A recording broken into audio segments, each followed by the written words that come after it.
Bonjour tout le monde. Alors, aujourd'hui, je dois vous parler d'une chose très importante, car je suis en possession d'un livre que je me dois de répandre. Son message doit être connu de tout le monde, car c'est le dernier message de Jésus qui parle de son retour, qui va pas tarder du tout. Comme vous le savez, nous entrons dans les derniers temps de la fin.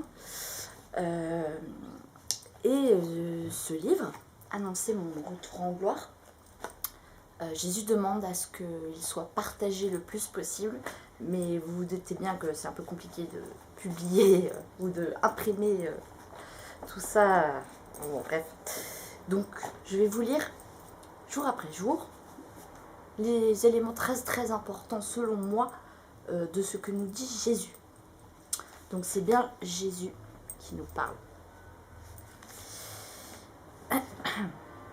Donc pour nous préparer à sa seconde venue. Je veux t'élever à moi, afin de dire à mon peuple que je reviens pour m'asseoir au trône qui m'est réservé, de toute éternité, pour régner sur le ciel comme sur la terre.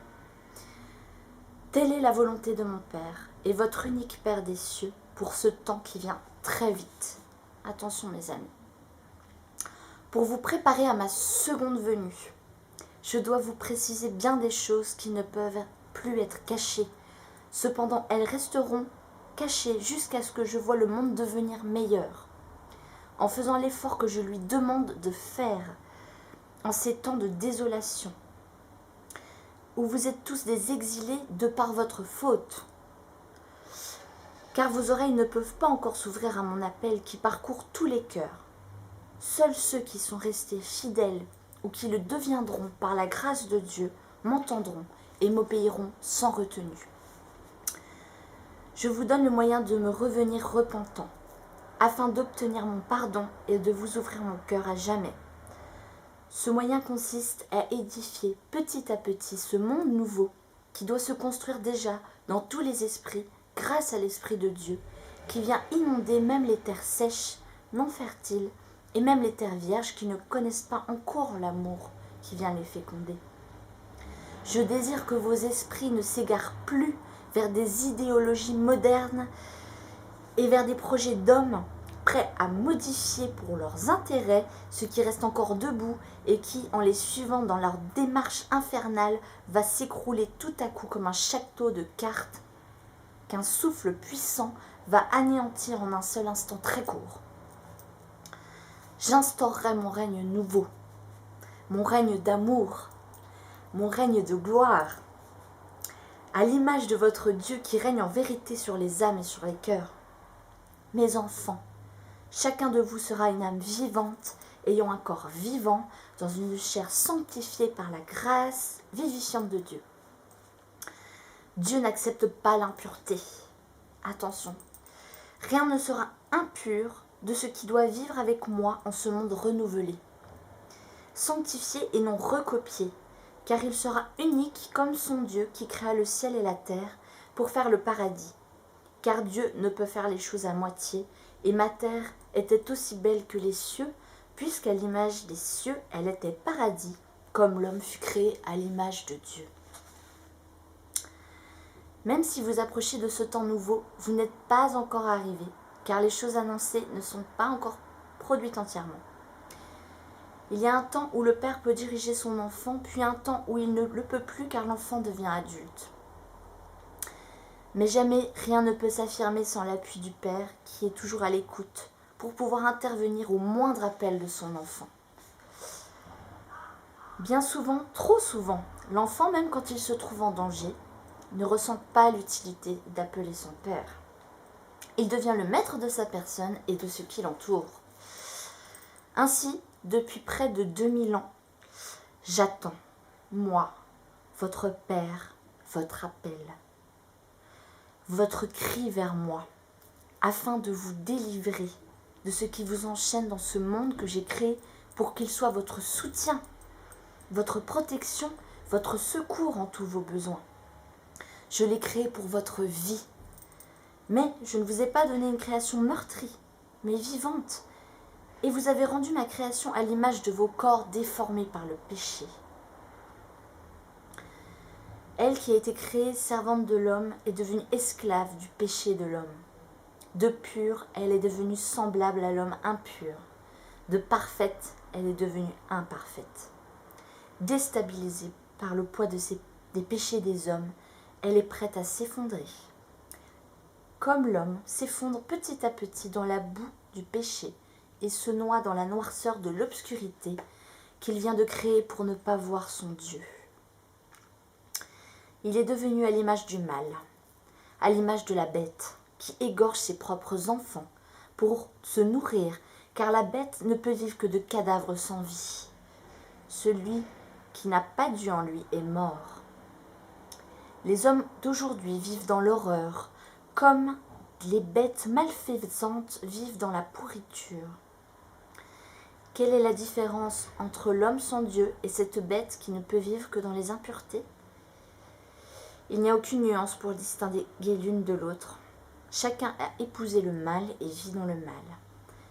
Mais la bête est plus pardonnable car elle n'a pas une conscience humaine pour l'aider à réfléchir sur ce qu'elle est ou sur ce qu'elle est devenue en désirant le mal, en choisissant le mal. Voici l'état du monde actuel. Comment sortir de ce bourbier ? Les brebis égarées sont des milliers à avoir choisi cet état de décomposition latente. Elles ne se souviennent même plus du nom qu'elles portent en elles. Aujourd'hui, elles s'appellent toute calamité et horreur. Et je ne veux plus les rebaptiser. Je ne peux plus, les rebaptiser. Seule leur volonté peut rejoindre ma sainte volonté, pour qu'elles puissent se hisser hors de cette boue où elles s'enfoncent chaque jour un peu plus. Mais vont-elles saisir ma main lorsqu'au dernier moment je le leur tendrai ? Ne perdez plus de temps, mes chers frères et mes chères sœurs. Prenez la main que Jésus vous tend. Les temps sont très courts. Réveillez-vous. Réveillez-vous. Jésus va intervenir dans pas longtemps. Mais il faut pour ça que nous crions vers lui.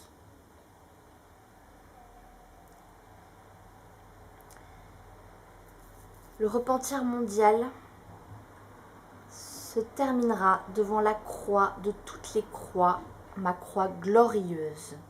Après 2000 ans d'exil, passés dans vos déserts de l'indifférence, de l'ingratitude, du mépris de Dieu et de vos frères en Dieu, Jésus vient se mettre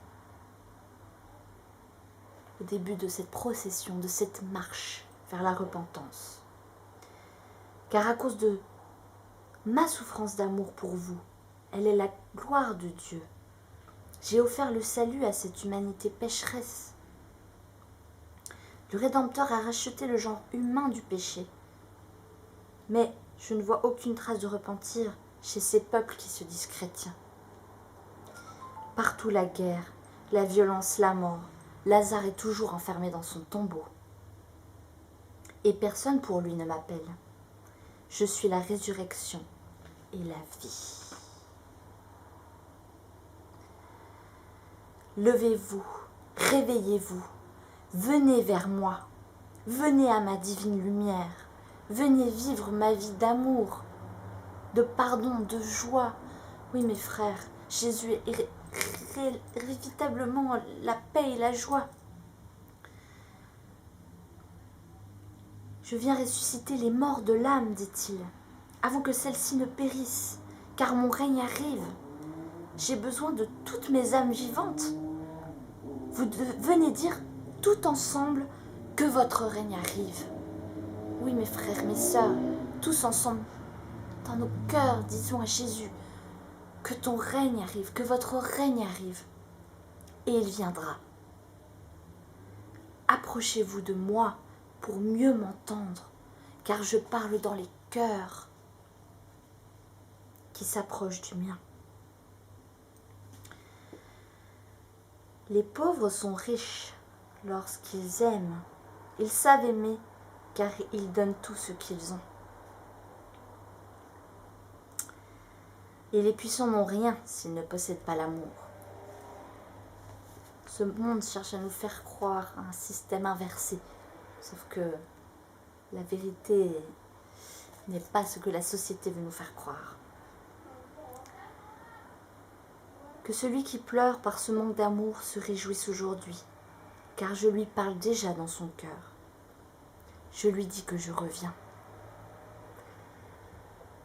Ils ne savent pas ce qu'ils font, ceux qui renient l'amour, car ils m'éloignent d'eux. Je suis l'amour qui vient à vous, dans le pauvre, le malade, le mal-aimé. Mon enfant, ce jour est une nouvelle naissance, une éclosion de joie. Personne ne peut encore mesurer ce que sera demain.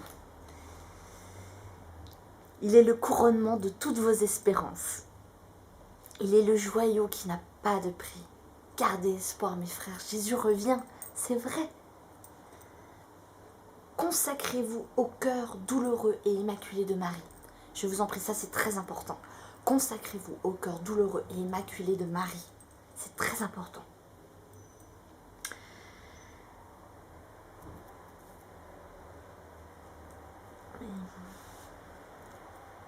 Tu ressentiras alors l'Esprit Saint qui descendit sur ma mère le jour de l'Annonciation, comme le jour de la Pentecôte. Tu ressentiras son fiat pour son Fils, tant aimé de son doux cœur immaculé, continue sur vous tous, enfants du Père éternel. Il résonne et résonnera encore et pour toujours, jusqu'à ce que le dernier enfant qui lui a été confié soit rendu au Père par elle-même. Par son amour de Mère de Dieu et de toute l'humanité, l'épouse chérie de l'Esprit Saint nous fait passer par son cœur immaculé pour que nous renaissions dans l'Esprit Saint.